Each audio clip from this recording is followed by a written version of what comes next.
Good evening everyone. जैसे कि last lecture में हमने डिस्कस किया था टिल सेक्शन 38 और हमारा चैप्टर 5 पूरा हो गया था। आज हम डिस्कस करना स्टार्ट करेंगे चैप्टर नंबर 6 जो बात करता है आपका डिसोल्यूशन ऑफ फर्म के बारे में।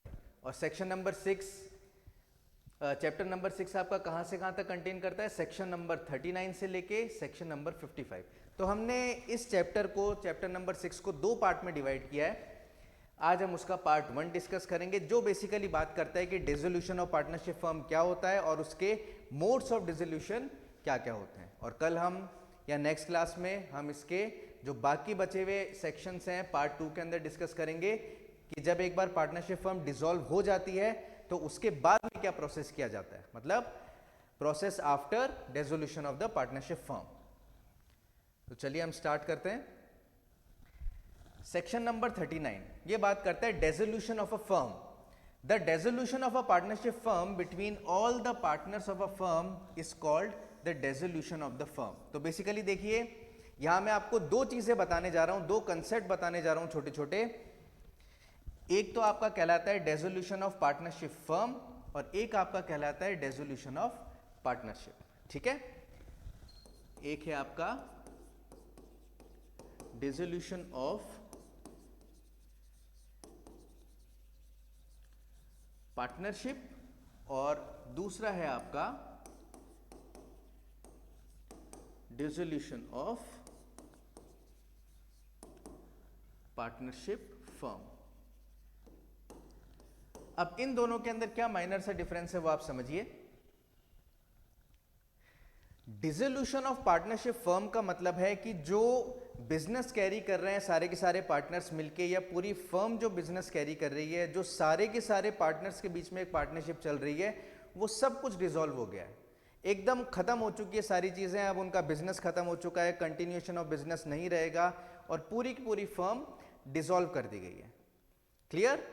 ये आपका कहलाता है डिसोल्यूशन ऑफ पार्टनरशिप फर्म। मतलब पूरी फर्म डिसॉल्व हो गई है, पूरा उनका काम जो था वो बंद हो गया है, सब खत्म हो गया है, सारे पार्टनर्स के बीच में जो एक पार्टनरशिप थी सबके बीच में वो एकदम खत्म हो चुकी है और अब और आगे उस बिजनेस को वो पार्टनर्स मिलके एज अ पार्टनरशिप कैरी नहीं करेंगे। ये होता है आपका dissolution of a partnership firm,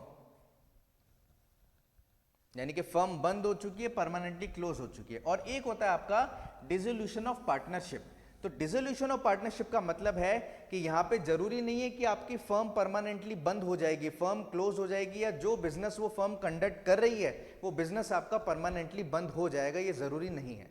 dissolution of partnership का मतलब है केवल जो पार्टनर्स के बीच में एक पार्टनरशिप का रिलेशन था, जैसा कि आपको पता है हमने सेक्शन नंबर 4 के अंदर बहुत अच्छे से डिस्कस किया था और बाकी भी प्रोविजन में हमने डिस्कस किया था कि पार्टनरशिप जो है वो एक अग्रीमेंट से अराइज होती है पार्टनर्स के बीच में। क्लियर? तो अगर पार्टनर्स के बीच में वो पार्टनरशिप खत्म हो जाती है तो वो कहलाएगा आपका डिसोल्यूशन ऑफ पार्टनरशिप। लेकिन इस केस में ये जरूरी नहीं है कि आपकी फर्म बंद हो जाए या वो जो बिजनेस कंडक्ट कर रहा है वो भी बिजनेस परमानेंटली बंद हो जाए। क्लियर? तो हम एक एग्जांपल लेते हैं, हमारा जो हम डेली एग्जांपल लेते आए हैं, ए, बी और सी तीन पार्टनर्स हैं, तीनों ने मिलकर एक रेस्टोरेंट खोला था। याद है आपको एग्जांपल पूरा? ए चाय अच्छी बनाता था, बी स्नैक्स अच्छे बनाता था और सी की वो लैंड या फिर कैपिटल उसने प्रोवाइड करवाई थी और तीनों मिलकर एक रेस्टोरेंट चलाते थे पार्टनरशिप में। क्लियर? अब इस केस के अंदर एबीसी पार्टनरशिप के अंदर बी और सी तो साथ में है लेकिन ए किसी वजह से पार्टनरशिप को खत्म कर देता है या खत्म हो जाती है पार्टनरशिप। तो हमने लास्ट क्लास में भी काफी सारे मोड्स पढ़े थे, आउटगोइंग पार्टनर, इनकमिंग पार्टनर वाले। तो उसमें हमने कई चीजें पढ़ी थी कि एक रिटायरमेंट होता है, रिटायरमेंट ऑफ पार्टनर होता है, एक एक्सपल्शन होता है,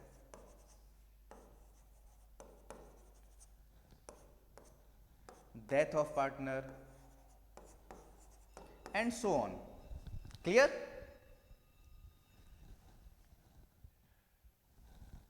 रिटायरमेंट, एक्सपायरी,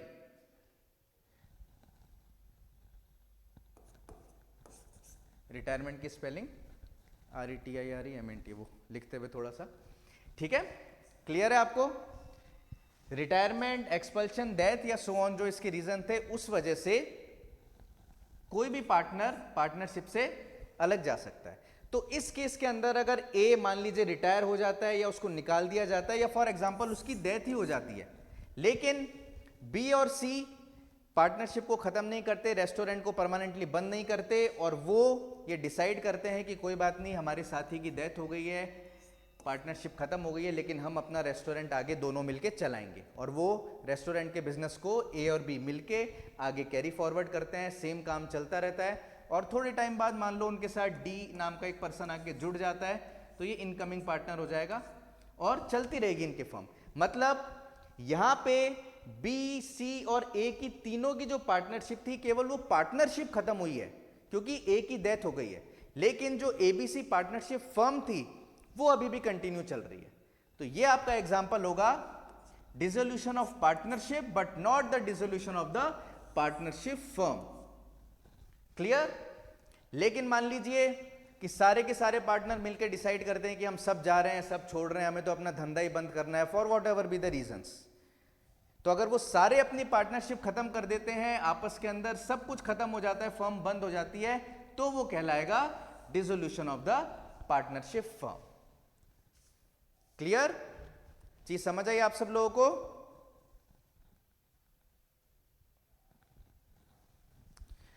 जब भी कोई पार्टनरशिप फर्म डिसॉल्व होती है, पूरी की पूरी पार्टनरशिप फर्म का डिसोल्यूशन होता है, तो इसमें क्या होता है कि जो भी पार्टनरशिप के अंदर इनके एसेट्स होते हैं और जो भी इनकी लायबिलिटीज होती हैं, एसेट्स एंड लायबिलिटीज जो भी होती हैं फर्म की, तो एसेट्स को तो सेल कर दिया जाता है और जो भी लायबिलिटीज होती हैं उन लायबिलिटीज को पे कर दिया जाता है। तो जो ये प्रोसेस होता है कि पार्टनरशिप फर्म के बंद होने के बाद, डिसॉल्व होने के बाद उसके सारे के सारे एसेट्स को सेल किया जा रहा है और लायबिलिटीज को पे किया जा रहा है, तो इस प्रोसेस को कहते हैं process of winding up. Process of winding up of firm, ये हम आगे डिस्कस करेंगे, आगे पढ़ेंगे ये चीज, बट बेसिकली आप यहां पे इतना समझ लो कि अगर डिसोल्यूशन ऑफ पार्टनरशिप फर्म होती है, बंद होती है परमानेंटली, वो सारे के सारे पार्टनर्स के बीच में जो पार्टनरशिप थी, एक साथ मिलके जो वो बिजनेस कंडक्ट कर रहे थे, वो खत्म हो गया है, परमानेंटली बंद हो गया है, तो जो भी फर्म के एसेट्स थे उन सबको सेल कर देंगे, वो जो भी लायबिलिटीज थी फर्म के ऊपर उसको पे कर देंगे, और ये प्रोसेस जो सेल और पे करने का होता है, ये आपका basically winding up of partnership firm कहलाता है। क्लियर? लेकिन अगर पार्टनरशिप फर्म क्लोज नहीं हो रही है, डिसोल्यूशन नहीं हो रहा, केवल डिसोल्यूशन ऑफ पार्टनरशिप हो रही है, मतलब कोई एक या दो इंडिविजुअल पार्टनर्स छोड़ के जा रहे हैं, तो फिर क्या करते हैं, जितने भी एसेट्स होते हैं या जितनी भी चीजें होती हैं उनका रीवैल्यूएशन किया जाता है,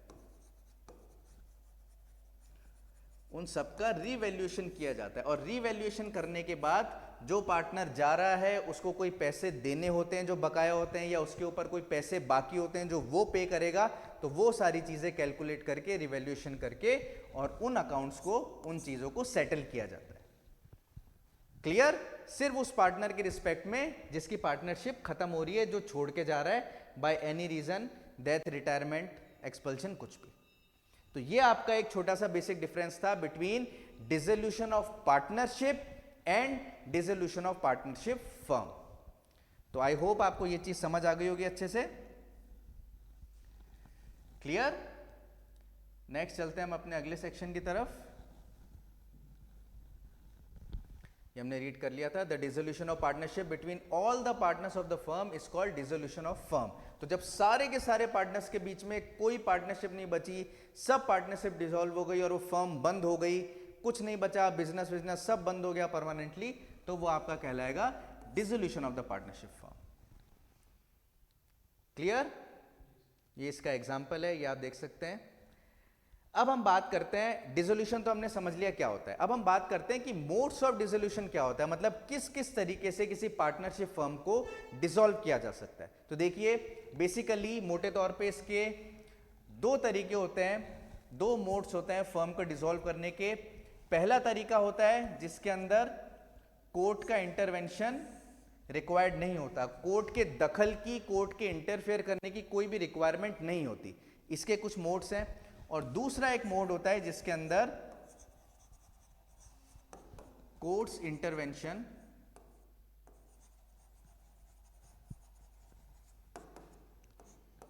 होता है, यानी कि कोर्ट के द्वारा उस पार्टनरशिप फर्म को डिसॉल्व करने में दखल दिया जाता है, इंटरफेयर किया जाता है, कोर्ट के माध्यम से वो पार्टनरशिप फर्म डिसॉल्व कराई जाती है।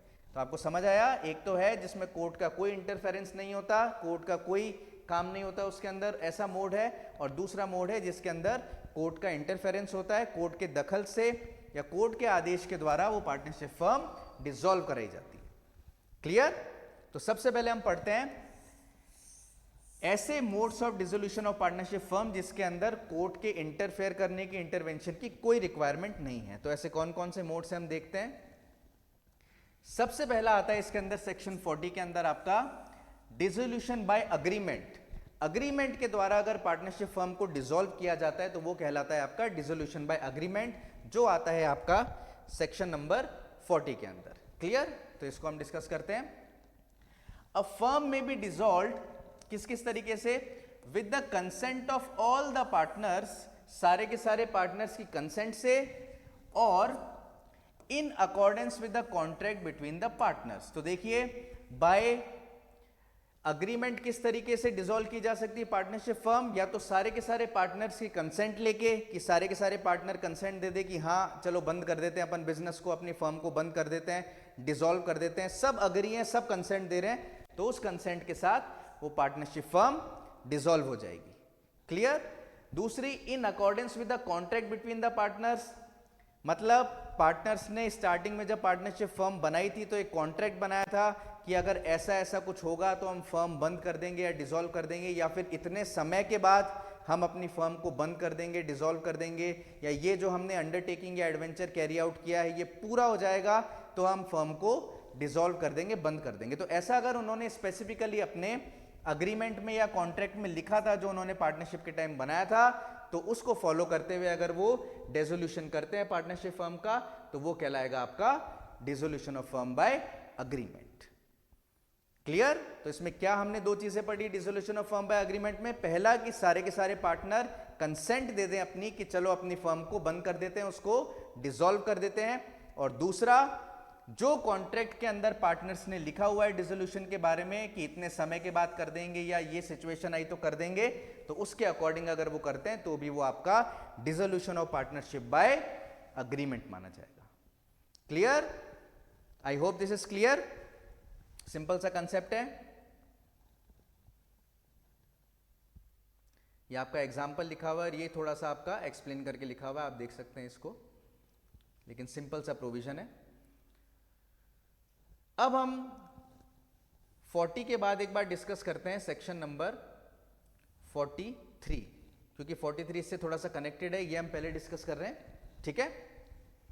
सेक्शन नंबर 43 बात करता है dissolution by notice of partnership at will. तो देखिए पार्टनरशिप एट विल क्या है, हमने स्टार्टिंग में जो सेक्शन 7, 8, 9 उधर पढ़े थे हमने, उसमें हमने पढ़ा था कि पर्टिकुलर पार्टनरशिप या स्पेसिफिक पार्टनरशिप होती है या फिर पार्टनरशिप एट विल होती है। तो पार्टनरशिप एट विल का हमने क्या पढ़ा था, ऐसी पार्टनरशिप जिसका कोई फिक्स टर्म या फिक्स टेन्योर नहीं है कि वो कब तक चलेगी, कब वो खत्म होगी, चले जा रही है, बस कुछ नहीं पता उसका। और अगर मान लीजिए कोई फिक्स टर्म के लिए पार्टनरशिप है, जैसे 1 साल के लिए है, उसके बाद भी अगर वो कंटिन्यू चलती है तो पहले वो फिक्स्ड है, और अगर वो कंटिन्यू चल रही है तो वो फिर कन्वर्ट हो जाती है पार्टनरशिप एट विल के अंदर। तो आप सबको ध्यान आ रहा है पार्टनरशिप एट विल क्या था, हमने फर्स्ट क्लास में डिस्कस किया था। तो अगर कोई पार्टनरशिप एट विल है तो उसका डिसोल्यूशन नोटिस के द्वारा कैसे किया जाता है, देखिए, where the partnership is at will the firm may be dissolved by any partner giving notice in writing to all the other partners of his intention to dissolve the firm. अगर partnership at will है तो वो किस तरीके से dissolve की जा सकती है कि कोई भी पार्टनर है फर्म का अगर कोई भी पार्टनर है तो वो अपनी इंटेंशन, कौन सी इंटेंशन कि वो फर्म को डिसॉल्व करना चाहता है, इसका नोटिस अगर बाकी पार्टनर्स को दे देता है और फिर फर्म डिसॉल्व हो जाती है, तो ये कहलाता है आपका कि पार्टनरशिप एट विल को बाय नोटिस डिसॉल्व कर दिया गया है। क्लियर? क्योंकि पार्टनरशिप एट विल में कोई फिक्स टाइम तो होता नहीं है, चले जा रही है चले जा रही है चले जा रही है, कुछ नहीं पता कब खत्म होगी, कितना काम करना है कि कोई पर्टिकुलर एडवेंचर या अंडरटेकिंग हो उसके बाद खत्म हो जाए, ऐसा भी नहीं होता, या पर्टिकुलर 1 महीना 2 महीना 1 साल 10 साल कोई फिक्स पीरियड भी नहीं होता, कुछ नहीं पता होता कब तक चलेगी या कब खत्म होगी, वो चलती रहती है। तो ऐसे केस में क्या होता है, जो भी पार्टनर डिसॉल्व करना चाहता है फर्म को, वो अपना इंटेंशन टू डिसॉल्व लिखते हुए एक नोटिस देगा बाकी पार्टनर्स को, और इस बेसिस पे पार्टनरशिप फर्म अगर डिसॉल्व होती है तो वो कहलाता है आपका dissolution of a partnership firm bye notice. इसमें ये ध्यान रखना है कि पार्टनरशिप एट विल होती है जो नोटिस से डिसॉल्व करी जाती है। क्लियर? सिंपल सा प्रोविजन है। आई होप दिस इज क्लियर, आपको समझ आया होगा।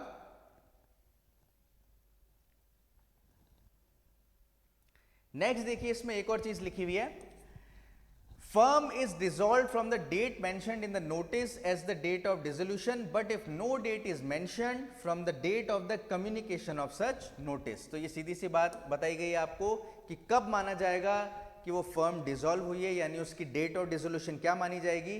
तो अगर डेट ऑफ डिसोल्यूशन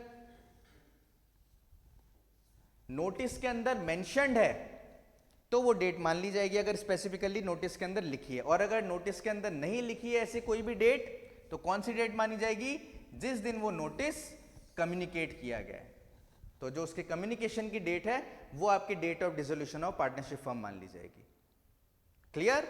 या तो वो डेट मानी जाएगी जो नोटिस के अंदर लिखी है आपने डिसोल्यूशन के लिए, और अगर उस नोटिस में कोई डेट नहीं लिखी है तो तब जब उस नोटिस की कम्युनिकेशन हुई है वो डेट मान ली जाएगी। अब समझ आया? क्लियर?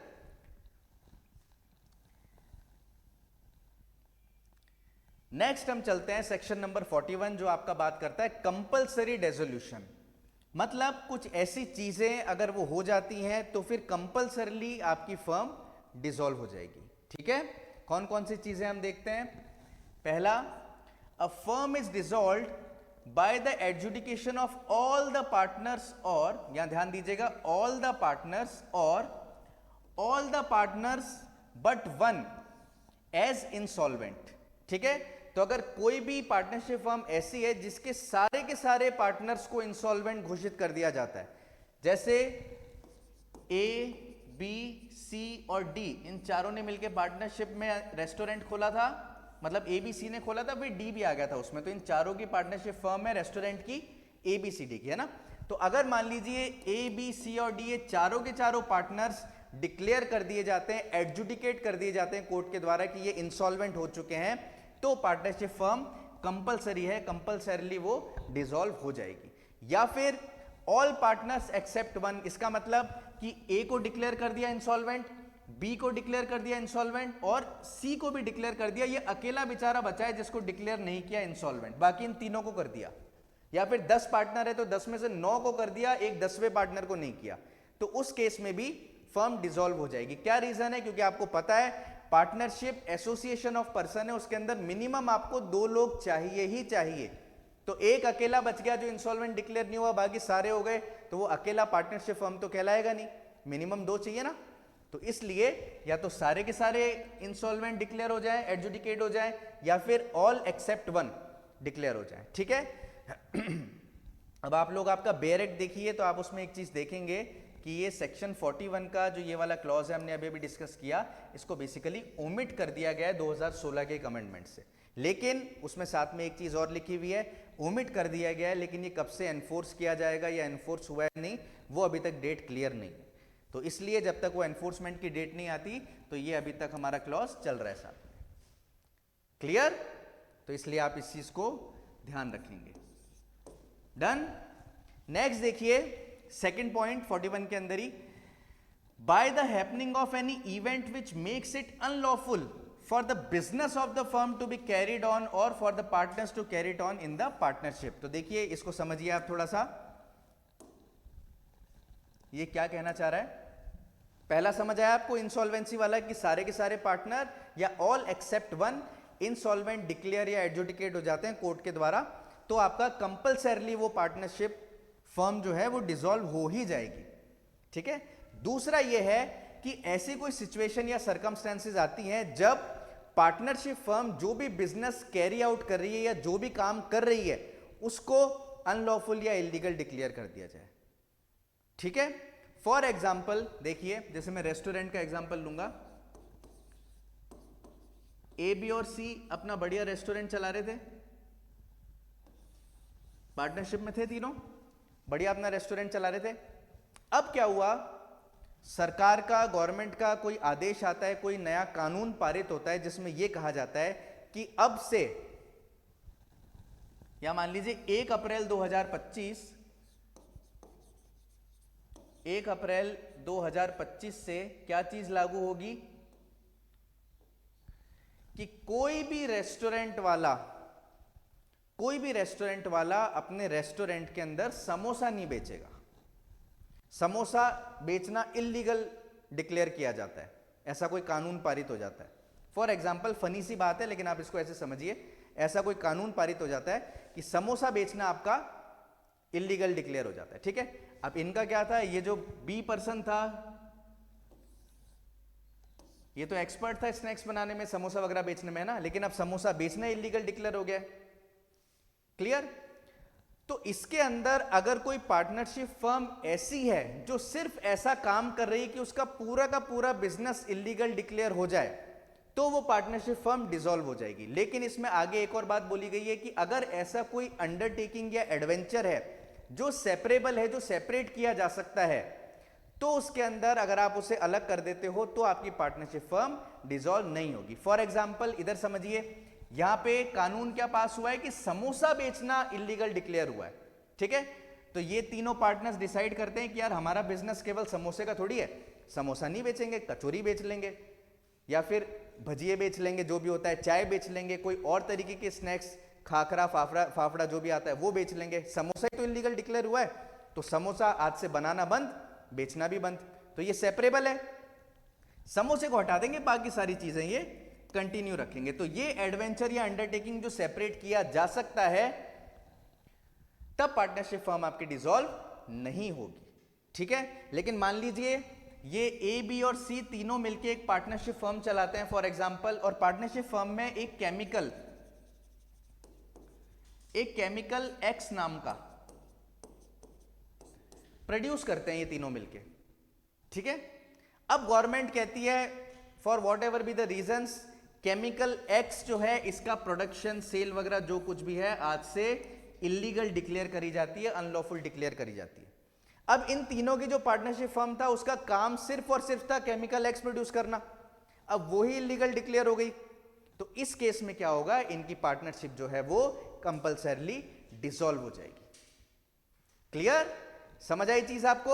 अब वहीं पे एक चीज और कि अगर ये एबीसी तीनों मिलके एक तो बनाते थे केमिकल एक्स, एक बनाते थे केमिकल वाई और एक बनाते थे केमिकल जेड, इनकी जो पार्टनरशिप फर्म थी ये 3 तरीके के केमिकल बनाती थी, एक्स, वाई और जेड, और इसमें गवर्नमेंट ने डिक्लेयर किया है कि एक्स केमिकल बनाना इलीगल या अनलॉफुल हो गया है, तो इसके अंदर ये एक्स को हटा देंगे और फिर केवल जेड और वाई से रिलेटेड जो अपना प्रोडक्शन का बिजनेस है वो कैरी रखेंगे। तो इस केस में पार्टनरशिप कंपल्सरली डिसॉल्व नहीं होगी। समझ आया आपको किस केस में होगी और किस में नहीं होगी? क्लियर? चलिए आगे देखते हैं। आप क्लियर हुई ना आपको चीज? देखिए आगे इसमें यह बात बोलिए कि if more than one separate adventure और undertaking is carried on by the firm, the illegality of one or more shall not itself cause the dissolution of the firm with respect to its lawful adventure and undertaking. ठीक है, यही बात मैंने अभी आपको जो समझाई। चलिए आगे चलते हैं। नेक्स्ट देखिए, dissolution of happening of certain contingency. Contingency मतलब आपको पता है, आप कॉन्ट्रैक्ट एक्ट के अंदर भी पढ़ते हो। कंटिंजेंसी बेसिकली कोई भी इस तरीके का इवेंट होता है जो हो भी सकता है या नहीं भी हो सकता, मतलब जो any event that may but is not certain to occur, मतलब सर्टेनिटी नहीं है कि वो इवेंट होगा ही होगा, हो भी सकता है नहीं भी हो सकता। जैसे कोई इमरजेंसी हो जाती है कई बार, है ना, किसी तरीके की, तो वो आपका बेसिकली कंटिंजेंसी कहलाती है। कॉन्ट्रैक्ट एक्ट में आप इसको और अच्छे से डिटेल में पढ़ते भी हैं। तो dissolution of firm on happening of certain contingency, थोड़ी बहुत कुछ कंटिंजेंसी की वजह से जो डिसोल्यूशन होता है उसके बारे में सेक्शन 42 आपका बात करता है। तो देखिए, subject to the contract between the partners a firm is dissolved if constituted for a fix term by the expiry of that term. तो इसमें पहला जो सेंटेंस बोला गया वो बिल्कुल जनरल बात बोली गई है, कि कोई भी पार्टनरशिप फर्म है जो कॉन्स्टिट्यूट करी गई है फिक्स टर्म के लिए, तो मान लीजिए कोई भी पार्टनरशिप फर्म कॉन्स्टिट्यूट करी गई है 1 साल 2 साल 5 साल के लिए, तो जब भी एक्सपायरी हो जाएगी उस पर्टिकुलर टर्म की, तो उस केस के अंदर वो पार्टनरशिप फर्म डिसॉल्व हो जाएगी। Clear? With the expiry of the term. Next देखिए, if constituted to carry out one or more adventures or undertaking by the completion thereof. इसका मतलब कोई फिक्स टाइम के लिए नहीं है, लेकिन फिक्स एक पर्टिकुलर एडवेंचर या अंडरटेकिंग कैरी आउट करने के लिए वो फर्म बनी हुई है। मतलब ये पर्टिकुलर बिल्डिंग हम बनाएंगे और जब तक ये बिल्डिंग बनेगी तब तक हमारी पार्टनरशिप है, उसके बाद हमारी पार्टनरशिप खत्म हो जाएगी।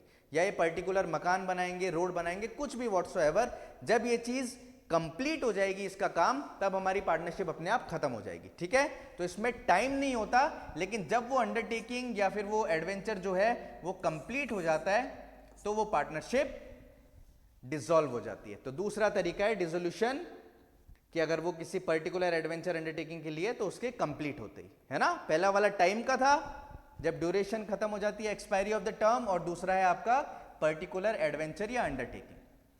क्लियर?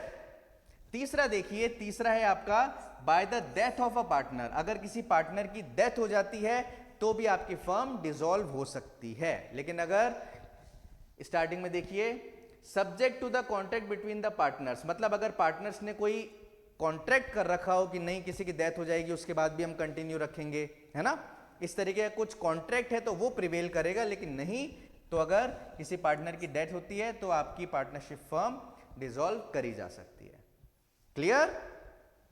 नेक्स्ट देखिए, by the adjudication of a partner as an insolvent. अगर कोई पार्टनर बैंकरप्ट या इंसॉल्वेंट एडजुडिकेट कर दिया जाता है, डिक्लेयर कर दिया जाता है, तो भी ऑप्शन बनता है डेसोल्यूशन करने का पार्टनरशिप फर्म को। कल जब हमने डिस्कस किया था आपका आउटगोइंग पार्टनर्स, तो उसमें हमने एक तो डेथ डिस्कस किया था, डेथ ऑफ पार्टनर, एक हमने एडजुडिकेशन एज इंसॉल्वेंट डिस्कस किया था। तो वहां मैंने आपको एक चीज बताई थी कि जब डेथ हो जाती है या इंसॉल्वेंट डिक्लेयर हो जाता है तो एक ऑप्शन रहता है कि आप बचे हुए पार्टनर्स उस फर्म को आगे उस बिजनेस को कंडक्ट और कैरी आउट करना चाहते हो या नहीं करना चाहते। तो इसी तरीके से अगर कोई पार्टनर मर जाता है, उसकी डेथ हो जाती है, या वो इंसॉल्वेंट डिक्लेयर या एडजुडिकेट हो जाता है, तो भी एक ऑप्शन बनता है दूसरे पार्टनर्स के पास या फर्म के पास कि वो फर्म को डिसॉल्व कर सकते हैं। ठीक है? क्लियर? आई होप ये वाले पॉइंट आपको एकदम क्लियर है, सिंपल है एकदम, इसके अंदर कोई भी इतना टेक्निकल नहीं था। क्लियर है आप सबको? चलिए आगे चलते हैं। अब आपका आता है सेक्शन नंबर 44, जो बात करता है dissolution of a partnership firm bye courts intervention. जैसा मैंने आपको आज की क्लास के स्टार्टिंग में बताया था, कोर्ट का इंटरवेंशन हो रहा है, कोर्ट बीच में इंटरफेयर कर रहा है और कोर्ट के आदेश से किसी पार्टनरशिप फर्म का डिसोल्यूशन हो रहा है। तो ये आपका सेक्शन 44 कुछ सर्टेन ग्राउंड्स बताता है, सर्टेन सर्कमस्टांसेस बताता है, जिसके अंदर आपकी पार्टनरशिप फर्म डिसॉल्व हो रही है by the order of the court. तो देखिए ये हम डिस्कस करते हैं one by one. Dissolution by the court. At a suit of partner the court में dissolve a firm on any of the following ground. ठीक है, 3-4 पार्टनर है, ABCD पार्टनर है, उसमें से कोई भी एक पार्टनर इनमें से किसी भी फॉलोइंग ग्राउंड्स के ऊपर एक सूट लेके आ सकता है कोर्ट में, और उस सूट के बेसिस पे कोर्ट चाहे तो पार्टनरशिप फर्म को डिसॉल्व कर सकता है अपने ऑर्डर से। क्लियर? तो देखिए इसमें पहला ग्राउंड क्या है? पहला ग्राउंड है इंसैनिटी और अनसाउंड माइंड।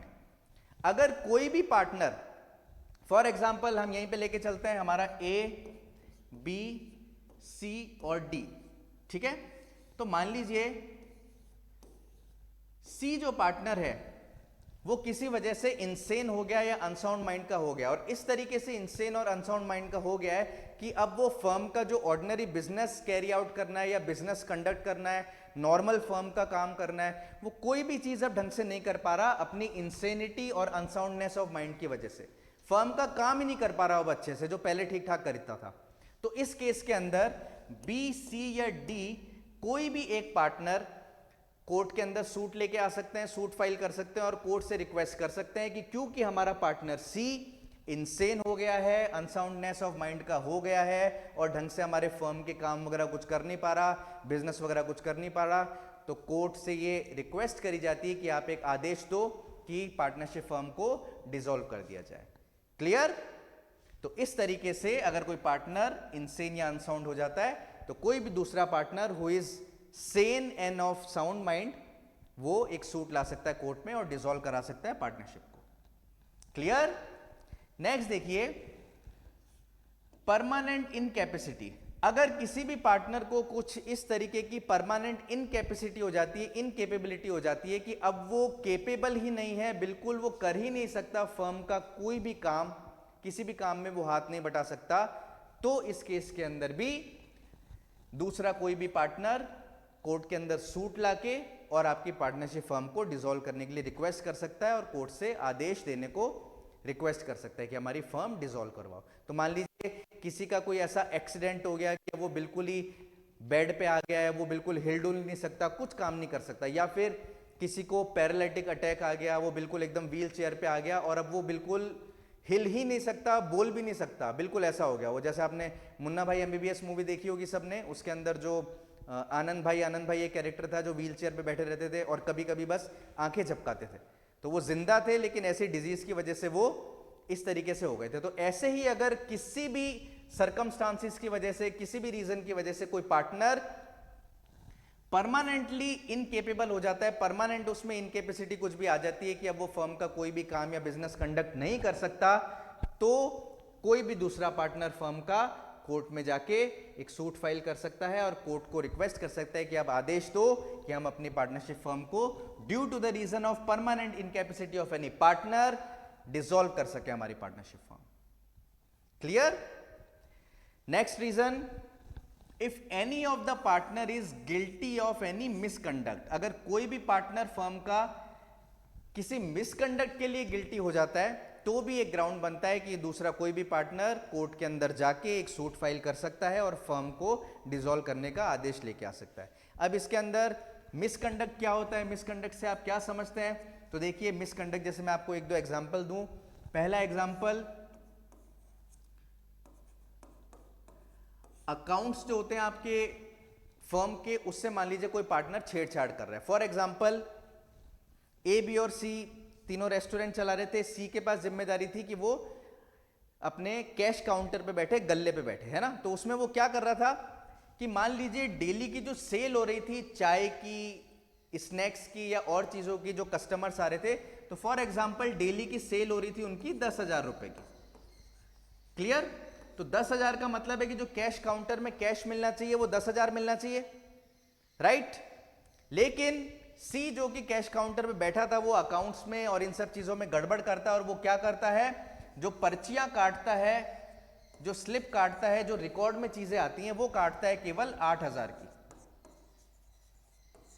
बाकी 2,000 रुपए वो अपनी जेब में रख लेता है। तो इसका मतलब कि पैसे तो 10,000 आ रहे हैं लेकिन ऑफिशियली रिकॉर्ड में जो आ रहे हैं वो केवल 8,000 ही आ रहे हैं, क्योंकि वो 8,000 की पर्ची काट के दे रहा है, बाकी 2,000 वो अपनी जेब में रख रहा है। तो इस तरीके का अगर कोई मिसकंडक्ट करता है, या फिर एक आपने वर्ड सुना होगा एम्बेजलमेंट,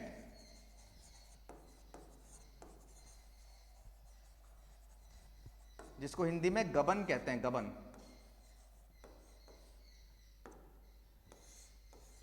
ये भी बेसिकली अगर आपको कोई फंड्स इंटरेस्टेड है कि आपको जिम्मेदारी दी गई है पैसे की, ज्यादातर ये बैंक से रिलेटेड टर्म यूज होती है एम्बेजलमेंट, कि बैंक का कोई पैसा है जो आपको जिम्मेदारी दी गई है और उस पैसे में आप पैसा चुरा लेते हो वहां से या उसका हेर फेर कर देते हो, तो वो एम्बेजलमेंट यानी कि गबन कहलाता है।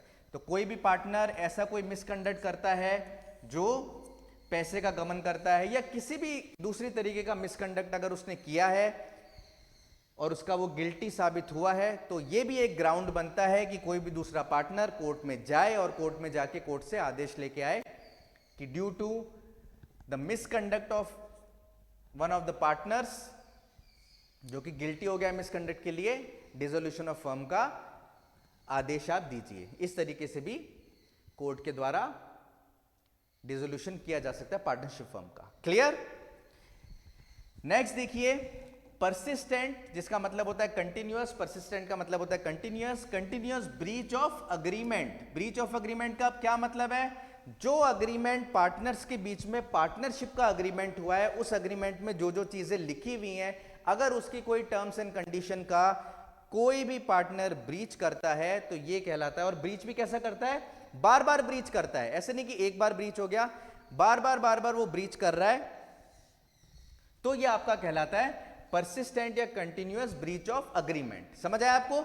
पार्टनरशिप फर्म का जो पार्टनर्स का अग्रीमेंट बना है आपस में, उस अग्रीमेंट में कोई कंडीशन लिखी हुई है और उसका कोई पार्टनर ब्रीच करता है बार बार, कंटिन्यूअसली, परसिस्टेंटली, तो ये भी एक ग्राउंड बनता है कि आप कोर्ट में जाके सूट फाइल कर सकते हो और डिसोल्यूशन करवा सकते हो कोर्ट के द्वारा। ठीक है, अब इसके अंदर परसिस्टेंटली ब्रीच ऑफ अग्रीमेंट, जैसे फॉर एग्जांपल मैं आपको एक दो एग्जांपल दूं, जैसे कि आपका जो पार्टनरशिप का अग्रीमेंट है उसमें आपने क्लियरली एक क्लॉज डाल रखा है कि जो आपका पार्टनरशिप फर्म का पैसा है उसमें से कोई भी पार्टनर अपने पास 1 लाख रुपए से ज्यादा नहीं रखेगा। लेकिन आपका एक पार्टनर है, वो ज्यादा होशियारी के चक्कर में 1 लाख नहीं, वो तो हमेशा अपने पास 5 लाख रुपए रखता है फर्म के, तो ये डायरेक्ट क्या हो गया? Breach of agreement. ठीक है, और वो ऐसा एक बार नहीं, वो बार बार करता है, उसको मना भी कर दिया फिर भी वो करता है कि 1 लाख तक की लिमिट है तो आप 5 लाख क्यों रख रहे हो अपने पास। ठीक है, एक और एग्जांपल कि आपके पार्टनरशिप अग्रीमेंट में क्लियरली लिखा हुआ है कि अगर कोई भी पार्टनर चाहे तो वो जाके अकाउंट बुक, जो भी आपकी पार्टनरशिप फर्म है या जो भी कागजात डॉक्यूमेंट्स है उनको जाके वो इंस्पेक्ट कर सकता है। ठीक है, ये क्लियरली आपने पार्टनरशिप अग्रीमेंट में चीज लिख रखी है। लेकिन बार बार रिक्वेस्ट करने के बाद भी उसको, पार्टनर को नहीं देखने दी जाती अकाउंट बुक या जो भी डॉक्यूमेंट्स है फर्म के, बार बार उस चीज को मना किया जा रहा है, तो ये आपका माना जाएगा कि जो अग्रीमेंट में चीज लिखी जा रही है उसका ब्रीच किया जा रहा है। ठीक है, ऐसे या फिर कोई भी टर्म्स एंड कंडीशन जो पार्टनरशिप अग्रीमेंट के अग्रीमेंट में आपने लिखी है उसका बार बार परसिस्टेंटली ब्रीच हो रहा है, तो इस ग्राउंड पे भी कोई भी पार्टनर कोर्ट में जाके सूट फाइल कर सकता है और कोर्ट के ऑर्डर के द्वारा पार्टनरशिप फर्म को डिसॉल्व करा सकता है। क्लियर? नेक्स्ट देखिए, transfer of interest to any third party. ये बिल्कुल सिंपल सा है। मान लीजिए ए, बी और सी तीनों पार्टनर हैं, हम ये डिस्कस करते आ रहे हैं ए, बी और सी। अब ए, बी, सी तीनों का शेयर है पार्टनरशिप फर्म के अंदर, है ना? अब इसमें से जो बी पार्टनर है वो क्या करता है, ये अपना सारा का सारा शेयर जो पार्टनरशिप फर्म एबीसी फर्म के अंदर इसका था, बी पार्टनर का, ये अपना सारा का सारा शेयर ट्रांसफर कर देता है किसी थर्ड पार्टी एक्स को। सारा का सारा जो इसका शेयर था पार्टनरशिप फर्म के अंदर, वो अपना सारा शेयर ट्रांसफर कर देता है किसी थर्ड पार्टी एक्स को।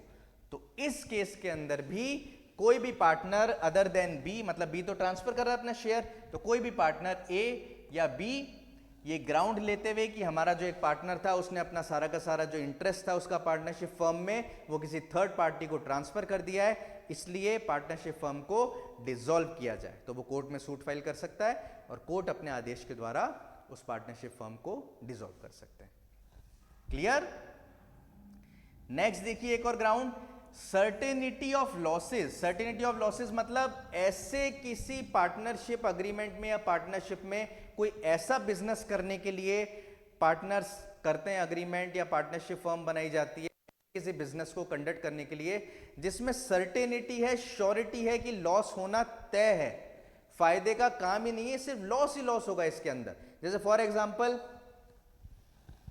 आज आप सबको पता है कि हमारी जो कार या मोटर व्हीकल बेसिकली चलती हैं तो वो ज्यादातर हमारी पेट्रोल डीजल से चलती हैं या एलपीजी सीएनजी, और अब तो वो भी छोड़िए, अब आगे आने वाला जो जमाना है और अभी जो चल भी रही है चीज है वो ईवी का जमाना है, इलेक्ट्रॉनिक व्हीकल अब चल रहे हैं, है ना?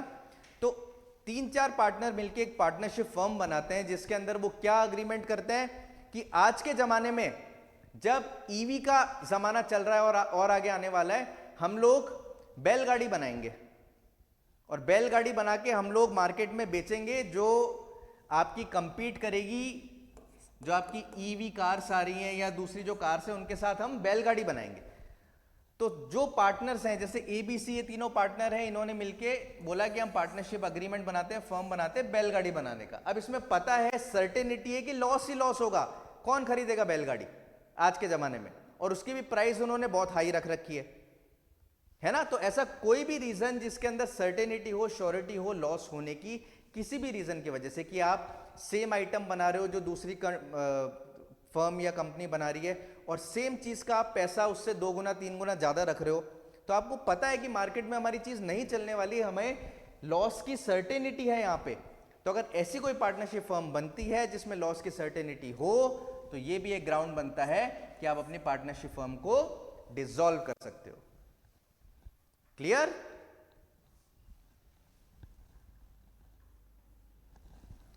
अब नेक्स्ट इसका जो फाइनल ग्राउंड है वो है any just an equitable ground. Just an equitable ground, ठीक है। अब जस्ट एन इक्विटेबल ग्राउंड का क्या मतलब है? कोई भी ऐसा ग्राउंड, कोई भी ऐसा रीजनेबल ग्राउंड जो कोर्ट को लगता है अपने आप में कि ये चीज एग्जिस्ट करती है, तो पार्टनरशिप फर्म को डिसॉल्व किया जा सकता है। फॉर एग्जाम्पल मैं आपको इसके एक दो एग्जाम्पल बताता हूं। जैसे कि मान लीजिए कि जो पार्टनरशिप फर्म है, अब पार्टनरशिप फर्म के जो पार्टनर्स हैं, अब ये ए बी सी तीनों पार्टनर्स हैं इस पार्टनरशिप फर्म के। अब ए और बी के बीच में ऐसी लड़ाई हो गई है कि इनकी बिल्कुल नहीं बनती, एक दूसरे से बात भी नहीं करते, टॉकिंग टर्म्स भी नहीं है, एक दूसरे की शक्ल भी नहीं देखते, बिल्कुल इनके बीच में इस तरीके का रिलेशन हो चुका है। तो जब ये पार्टनर्स, क्योंकि पार्टनरशिप आप सेक्शन 4 में भी पढ़ सकते हो, वो एक रिलेशन है जो पार्टनर्स के बीच में बाय द अग्रीमेंट बनता है। तो एक पार्टनर्स के बीच में एक अच्छा रिलेशन होना बहुत जरूरी है, जिससे वो बिजनेस को प्रॉपरली कंडक्ट कर पाए। लेकिन अगर पार्टनरशिप में ऐसा केस है कि 3 तो पार्टनर हैं और उसमें से 2 के बीच में ऐसी लड़ाई है कि वो एक दूसरे को देखना भी नहीं पसंद करते। दिल चाहता है मूवी आप सबने देखी होगी, तो दिल चाहता है के अंदर आपने अगर देखी हो मूवी, तो उसके अंदर आमिर खान और अक्षय खन्ना, उन दोनों के बीच में बहुत तगड़ी लड़ाई हो जाती है। सैफ अली खान की दोनों से दोस्ती रहती है बाद तक, तो सैफ अली खान आमिर खान से भी इंडिविजुअली मिलता है और सैफ अली खान अक्षय खन्ना से भी इंडिविजुअली मिलता है। लेकिन आमिर खान और अक्षय खन्ना आपस में एक दूसरे से ना बात करते हैं, ना एक दूसरे की शक्ल देखना उनको वो होता है। और इसी तरीके से वो तीनों कभी भी एक जगह मिल नहीं पाते, है ना। एंड में जाके वो लोग मिलते हैं, उनकी दोस्ती होती है, पर ऐसी उनकी रिलेशनशिप हो जाती है कि एक दूसरे की शक्ल देखने और बात करने को भी राजी नहीं है ना। तो अगर मान लीजिए वो तीनों दोस्त पार्टनरशिप में कोई फर्म खोलते और ऐसा कुछ हो गया, तो फर्म का काम ढंग से हो ही नहीं पाएगा, एक हेल्दी रिलेशनशिप नहीं रहेगी। तो ये एक जस्ट एन इक्विटेबल ग्राउंड बनता है कि अगर ऐसा कुछ हो गया है तो कोर्ट ऑर्डर दे सकता है फर्म को डिसॉल्व करने का। क्लियर है? या फिर ऐसा कुछ कि फर्म का जो सब्सटेंस था, जिस वजह से वो फर्म बनी थी, फर्म का जो सब्सटेंस था, जो ओरिजिनल आइडिया था, जिस वजह से वो फर्म बनी थी, वो चीज ही लॉस्ट हो गई है। ठीक है, अगर ऐसा कुछ हो कि वो चीज ही लॉस्ट हो गई है, वो चीज ही खत्म हो गई है, जिस पर्पस के लिए या जिस ऑब्जेक्टिव के लिए कोई फर्म बनी थी, तो ये भी एक जस्ट एंड इक्विटेबल ग्राउंड बनता है कि कोर्ट ऑर्डर दे सकता है पार्टनरशिप फर्म को डिसॉल्व करने का। क्लियर? तो आई होप आपका लेक्चर, आज का लेक्चर आपको समझ आया होगा, आपके लिए यूजफुल रहा हो। आज हमने डिसोल्यूशन के ग्राउंड्स पढ़े सारे के सारे कि किन किन ग्राउंड्स पे पार्टनरशिप फर्म को डिसॉल्व किया जा सकता है। सबसे पहले हमने समझा कि पार्टनरशिप फर्म का डिसोल्यूशन और पार्टनरशिप का डिसोल्यूशन दोनों अलग अलग बातें होती हैं, वो डिफरेंस हमने समझा। उसके बाद हमने बेसिकली जो मेजरली 2 मोड समझे डिसोल्यूशन ऑफ पार्टनरशिप के। एक मोड है जिसके अंदर कोर्ट का इंटरवेंशन होता है, जो हमने अभी रिसेंटली ग्राउंड्स डिस्कस किए, ये सारे के सारे, इन सारे ग्राउंड्स के अंदर डिसोल्यूशन ऑफ पार्टनरशिप फर्म हो रहा है by the intervention of court. ठीक है, और दूसरा मोड है ऐसे ग्राउंड्स जिसके अंदर कोर्ट के इंटरवेंशन की जरूरत नहीं होती और पार्टनरशिप फर्म को डिसॉल्व कर दिया जाता है। तो वो हमने जो बाकी ग्राउंड्स उसके अंदर पढ़े थे आज। ठीक है, कल इसका नेक्स्ट पार्ट या जो नेक्स्ट लेक्चर आएगा आपका, उसके अंदर हम इसका आगे का नेक्स्ट पार्ट डिस्कस करेंगे। उसमें बेसिकली फर्म डिसॉल्व होने के बाद क्या चीजें करी जाती हैं, मतलब process after the dissolution of firm, वो जो सेक्शन आपके रिलेटेड हैं, सेक्शन बेसिकली 45 से 55 तक जो भी रिमेनिंग सेक्शन है, वो हम नेक्स्ट क्लास के अंदर डिस्कस करेंगे। तो आप इतना पढ़िएगा, इतना रिवाइज करिएगा और इसके बाद हम आगे करेंगे। Thank you so much.